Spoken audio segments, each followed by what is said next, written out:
In the previous section, we have discussed about the buccal cavity of the chapter digestion. So now we will see the histology of the alimentary canal. What is histology? Actually, histology is the in which histo is referring to tissue, and logy means study. So histology as a whole is known as the study of the tissue. So we are going to study the histology of the alimentary canal. Alimentary canal we know begins from buccal cavity and end up to the rectum region. So in here we have taken esophagus, stomach, small intestine and then large intestine, which ends up to the rectum. So this all is part of the alimentary canal, and we are going to study about the histology. Means we are going to discuss about the histology or the tissues which composed this alimentary canal. So the alimentary canal composed of different types of tissue which are actually different from each other and can be distinguished in many types. So they are present in layering. For example, when we see the esophagus, then we find the outer layer is serosa. This layer is serosa. The inner layer is muscularis. This is muscularis. Then mucosa, then submucosa, and last one is the inner one is the mucosa. So we have seen that this alimentary canal or this esophagus have different have layering of tissues. Like this esophagus, same stomach also have different type of tissue which form this stomach. So we are now discussing about the types of the tissue which forms an alimentary canal. The first layer is the serosa, second one is the muscularis, third one is the submucosa, and the inner one is the mucosa. This is the layer, mucosa layer, which is generally in contact with food. It is in contact with food.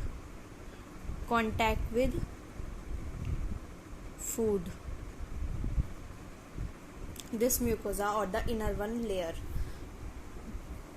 Now we are going to discuss that the tissue, that these layers are made up of which type of tissues. Serosa is made up of simple squamous epithelium. Generally it is made up of simple squamous epithelium. Now the muscularis layer, it is made up of smooth muscles. It is generally of two types. The outer one is the longitudinal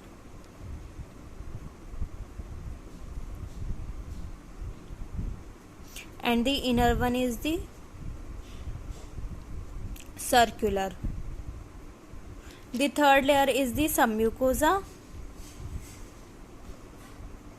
Submucosa is made up of the connective tissue. Connective tissue means the blood, include blood or lymph or nerves.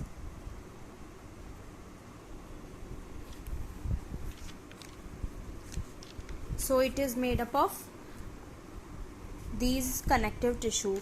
The last one is the mucosa. Mucosa is generally divided into three types. The outer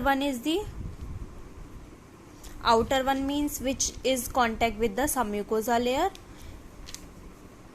is the muscularis mucosa.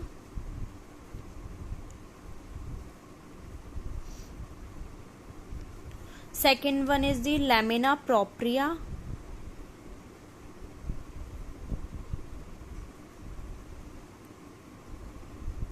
and the inner one, which is contact with the food, is mucosal epithelium.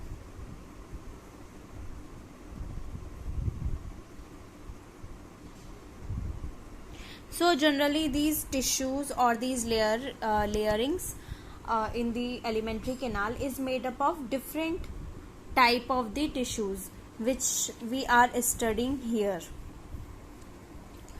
Now it is not necessary that these tissues or these layering are found in each part of the alimentary canal. For example, the serosa layer is not present in esophagus, means there is no simple squamous epithelium. Here serosa is made up of what? It is made up of areolar connective tissue. So we have seen this general norm, but against this norm or that is different thing. It is different from this norm that esophagus do not have serosa layer. When we study about the stomach or we study about the small intestine or large intestine, they all have this serosa layer, but except esophagus, the serosa is present everywhere in the alimentary canal, but in place of serosa, esophagus have areolar connective tissue. So here we are going to discuss about which layer is found in which part of the alimentary canal. For example, serosa, we have seen serosa is made up of simple squamous epithelium, but it is not found in the alimentary canal. In esophagus, it is not found in the esophagus. So in esophagus,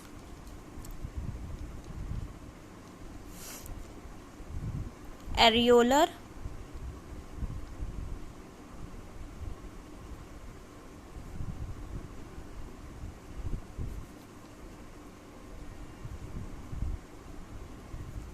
connective tissue is found in place of serosa, while in stomach there is the serosa is not wholly present. There is omentum,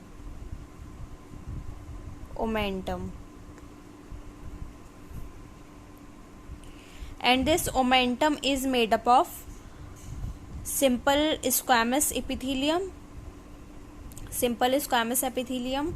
plus fat plus lymph.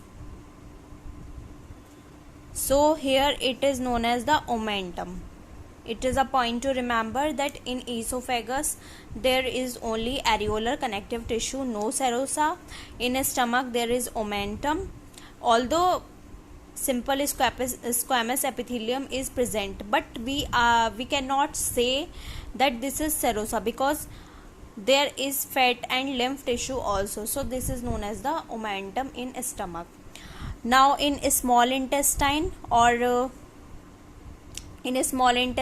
it is known as the serosa, means simple squamous epithelium.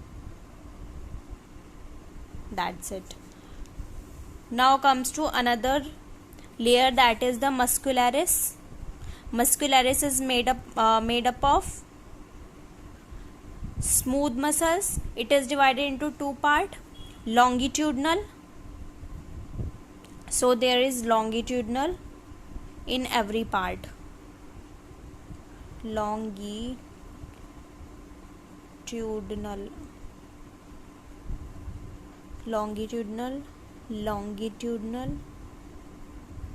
and here it also known as the longitudinal.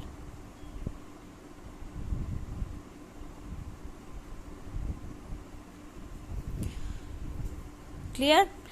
Now inner to the muscularis, divide it into two part. It is known as the longitudinal one, outer one.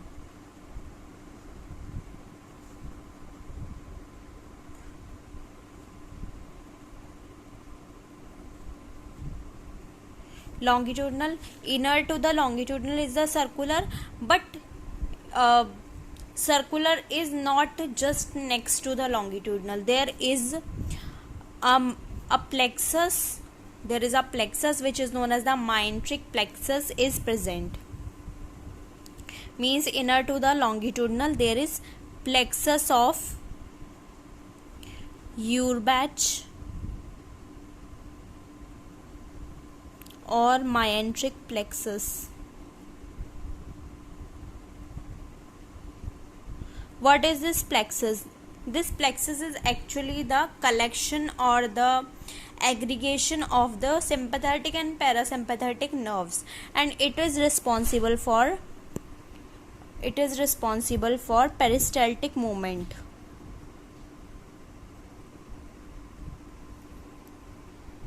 Inner to this plexus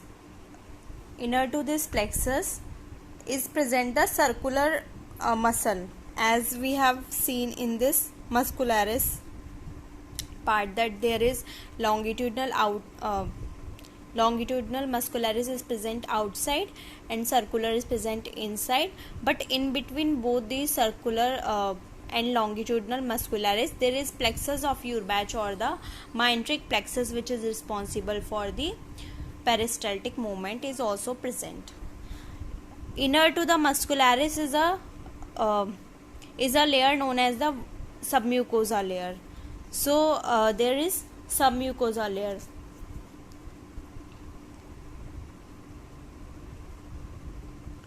But before submucosa there is another thing which is known as the Meissner's plexus. There is another thing which is known as the Meissner plexus, and there is one more point which is very important to keep in mind, is that in the part of the stomach, in a stomach, inner to the circular there is another oblique muscle,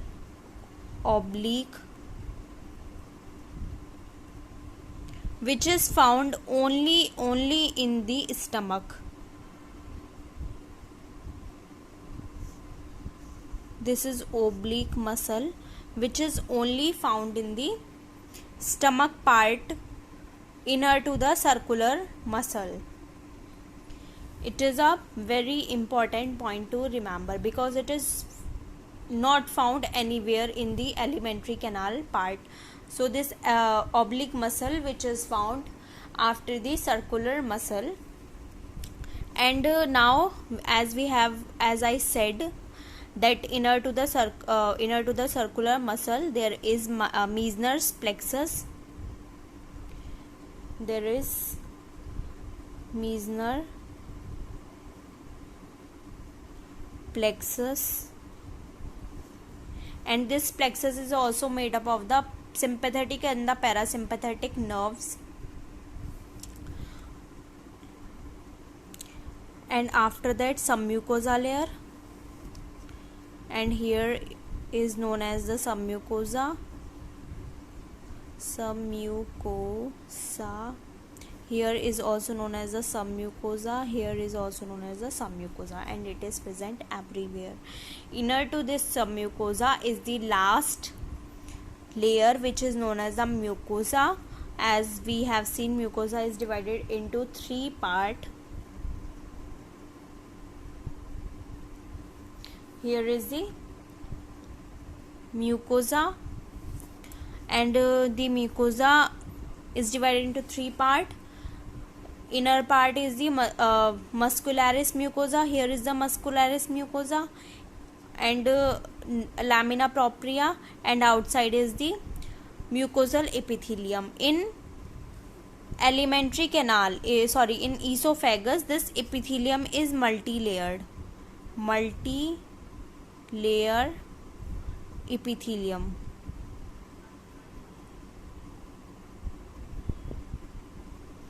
in esophagus, while in stomach and in small intestine it is made up of simple columnar epithelium, which are modified for secreting enzymes and for secreting some secretion which will going to help in digestion. So the inner layer of the mucosa, I am again telling this, that mucosa is present here in the inner part of the alimentary canal, inner layer of the alimentary canal. It has muscularis mucosa and lamina propria. Muscularis mucosa and lamina propria are distributed evenly through this mucosa. Have muscularis mucosa, lamina propria. Both of these are distributed evenly throughout the alimentary canal, but the variation is only in the mucosal epithelium. It is multi-layered in case of the esophagus, and in case of stomach it is in the form of rugae. It is in the form of rugae, which are for proper digestion or for absorption.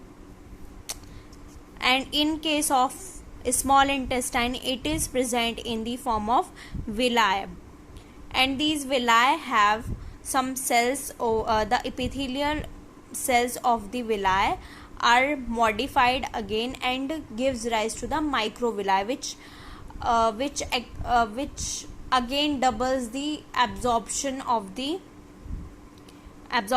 food into the small intestine. So the variation in the mucosa is only seen in the last part, that is the mucosal epithelium. So I am writing only this last layer, multi-layered epithelium. In case of the esophagus means it is present like this, multi-layered epithelium inner part, but in case of stomach it is present like this, because it has to secrete some secretion, so it is present in the form of glands, while in the small intestine it has to absorb food, so it is present in the form of the villi.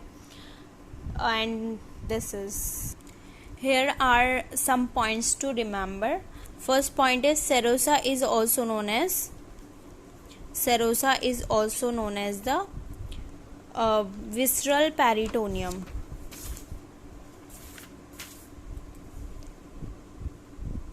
Visceral peritoneum.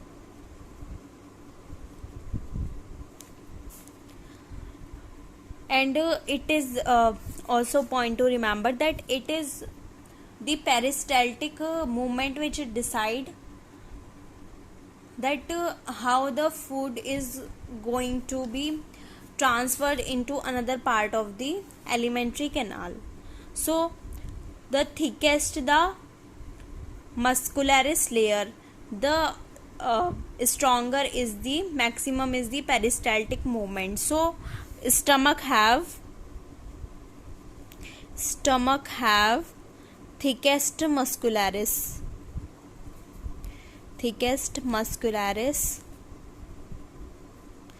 so there is maximum peristalsis,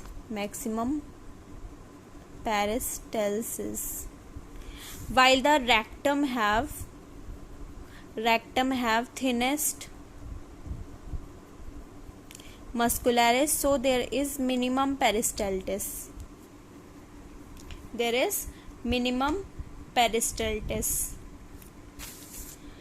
And one point to also remember that in the middle layer of the mucosa, that is the lamina propria, there is a lymphoid tissue in lamina propria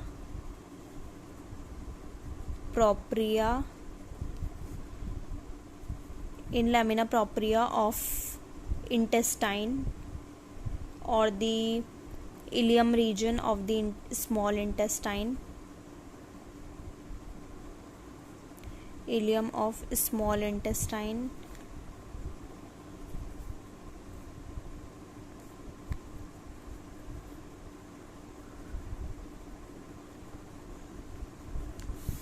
In lamina propria, that is ileum of the small intestine, there is a tissue that is known as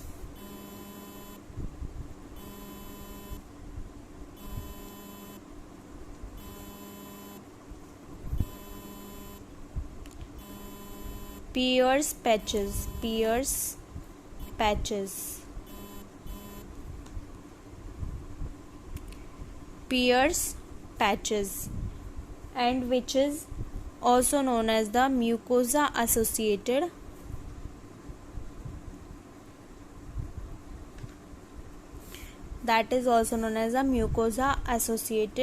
lymphoid tissue, that is MALT.